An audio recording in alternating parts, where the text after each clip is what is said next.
All right, Yvonne. What's up, homegirl? How you been? I've been alright, and you? Pretty good, man. So, this is the update. What have you been up to?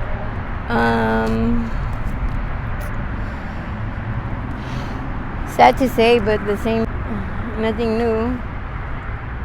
Still homeless out here? Yeah.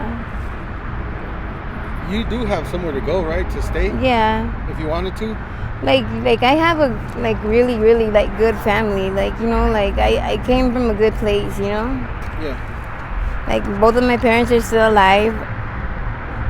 And, I have an amazing mom. I don't think there's any freaking better role model type of woman than my mom, Yeah.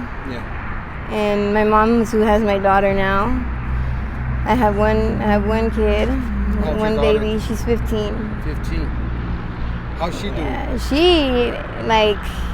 she's a fucking rock star. She does nails. She does nails, and she does them really good. And my bedroom at my mom's house that I used to live in, she transformed it into her nail studio. So, it's on all platforms. It's acrylics by Aaliyah, and it's really worth all the money to pay for that. She should be charging way more, but she doesn't, and she does an amazing job.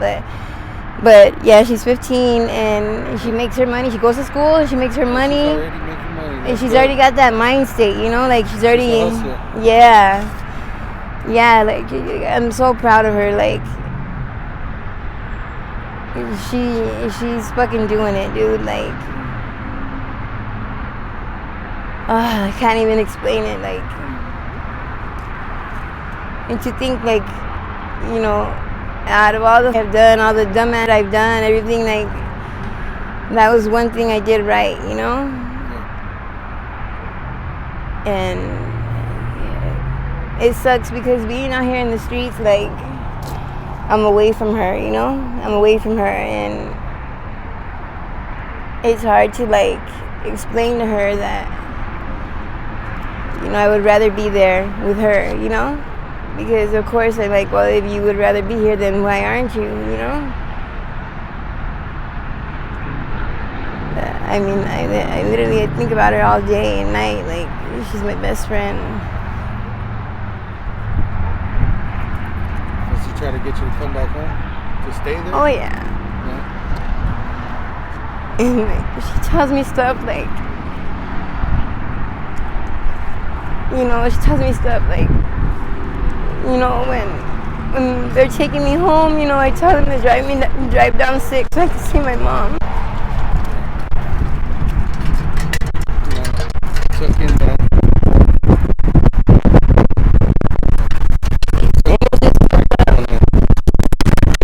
It's gonna be.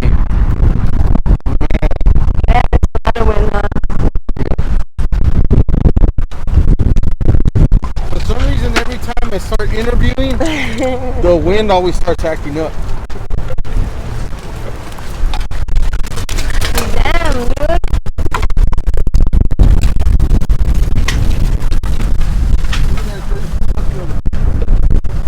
I think it'll go away right now. Watch. Yeah, it should. See, it just shows that's how I feel inside, Yeah. And so the weather changed for my mood. But yeah, the wind started kicking up right when we started crying too. Yes, yeah. Maybe that's a sign. A sign for you to go home already. I know. How long have you been at it? Honestly, I've been at it, I'm gonna say for a good 10 years. Yeah. Just. And you said 30. Yeah, I think I'm 32. 32. So you started at 22. 3/11/92 is my birthday. I was telling people the other day that I was 34. That I was gonna be 34. I don't know where the fuck I got that from, but yeah. Yeah, it always happens. When you start getting older, you forget about how old you are.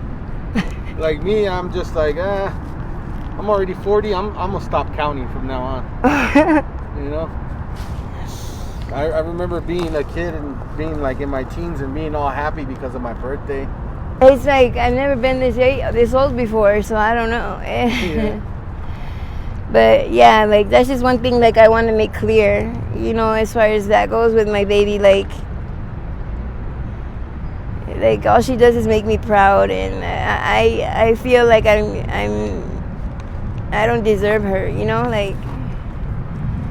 And I know, like, if it really came down to it, you know, like, my mom would let me stay at home, you know? It's not even about that. It's just, I just choose not to put my mom through that bullshit, you know? Like, you know, coming home late or, you know, what if I haven't slept and I'm passing out, but I'm fighting it off, so I'm falling and knocked over and, like, you know, just doing, you know, I wake up sick and I don't have no money and I'm cranky, like all that bullshit. Like I don't even want to do that shit to my mom, you know?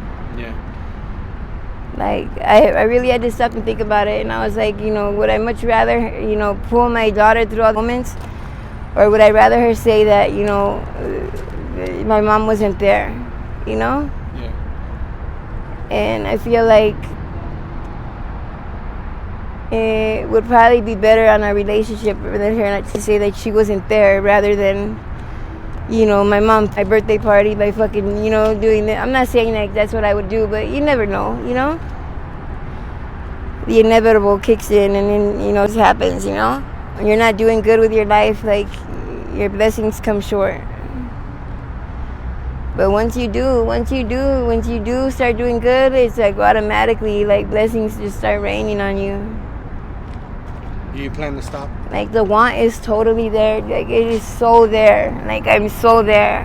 Have you ever been to a program or no? I've been to one, but, like, it was pretty ghetto, you know what I mean? And it's like, I'm not saying that I deserve, like, the top-notch care or that's what it's about, because if you want to, you can stop right here, right now, and that's it, you know? But I myself know that, like, I need to go to a place where I can get away from the city.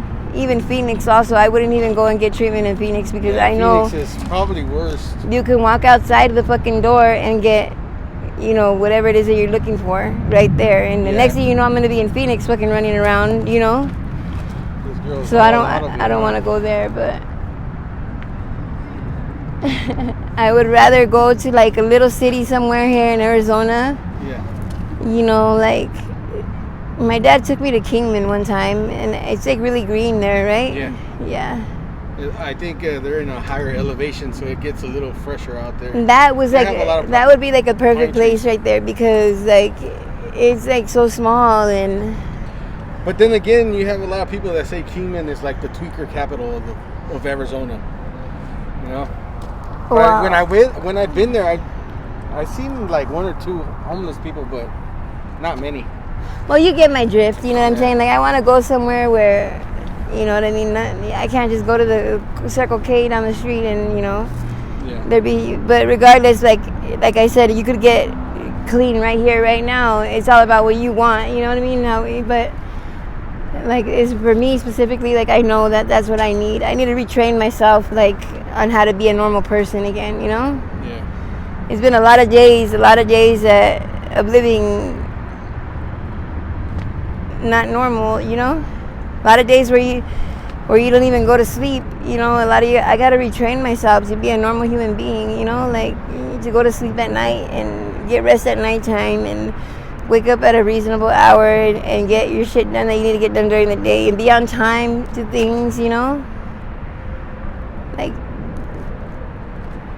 that's what makes the world go round, is that, you know? If everybody lived the way that I do, like, the world would be screwed, you know?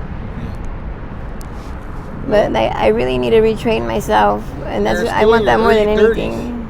You have plenty of time still. You have plenty of time. Even if you were in your 40s, you know, you still have time. I seen I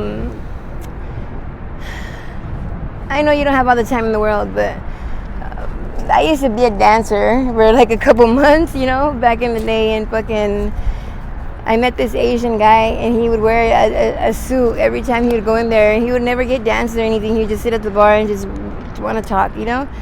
Long story short, his baby mama was a dancer there that so happened to get in a car accident and cause, some kids to die in that car accident. And at the scene, she took a gun out of the bottom of the fucking truck and shot herself in the head. It was his truck. He was in the army. He was overseas at the time. It was his gun. And she was really heavy on the 30 milligram Percocets. Yeah. So I guess at the scene she learned that some kids died because of her nodding off at the wheel or whatever. And she pulled the gun out from under the seat, shot herself in the head and died. And apparently she was pregnant with his baby.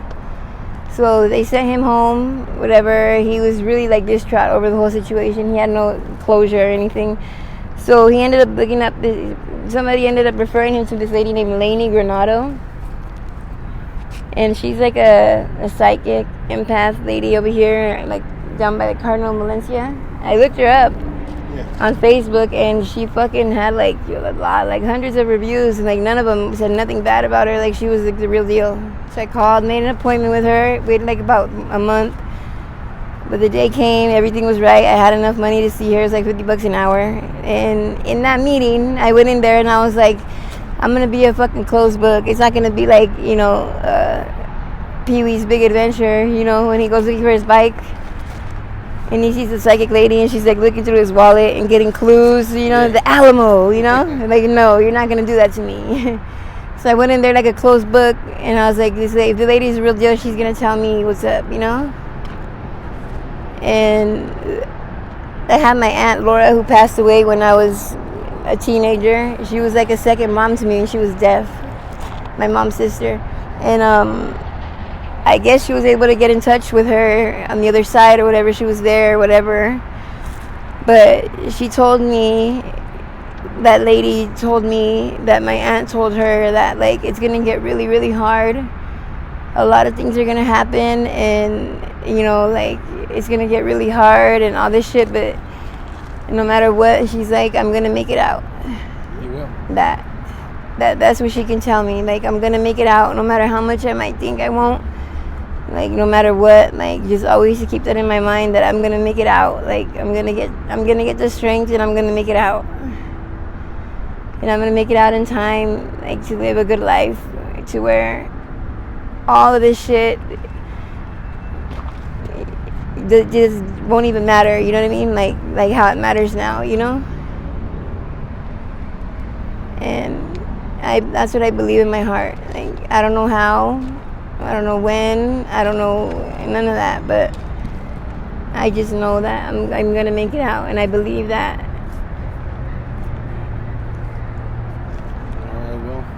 But I just don't want my parents to die without me fucking, being something that they could be proud of. That they know that when they're not here, that I'll be able to take care of my daughter, take care of myself. I do not want to lose my parents and not, be standing on that platform. That's what I'm scared of more than anything. But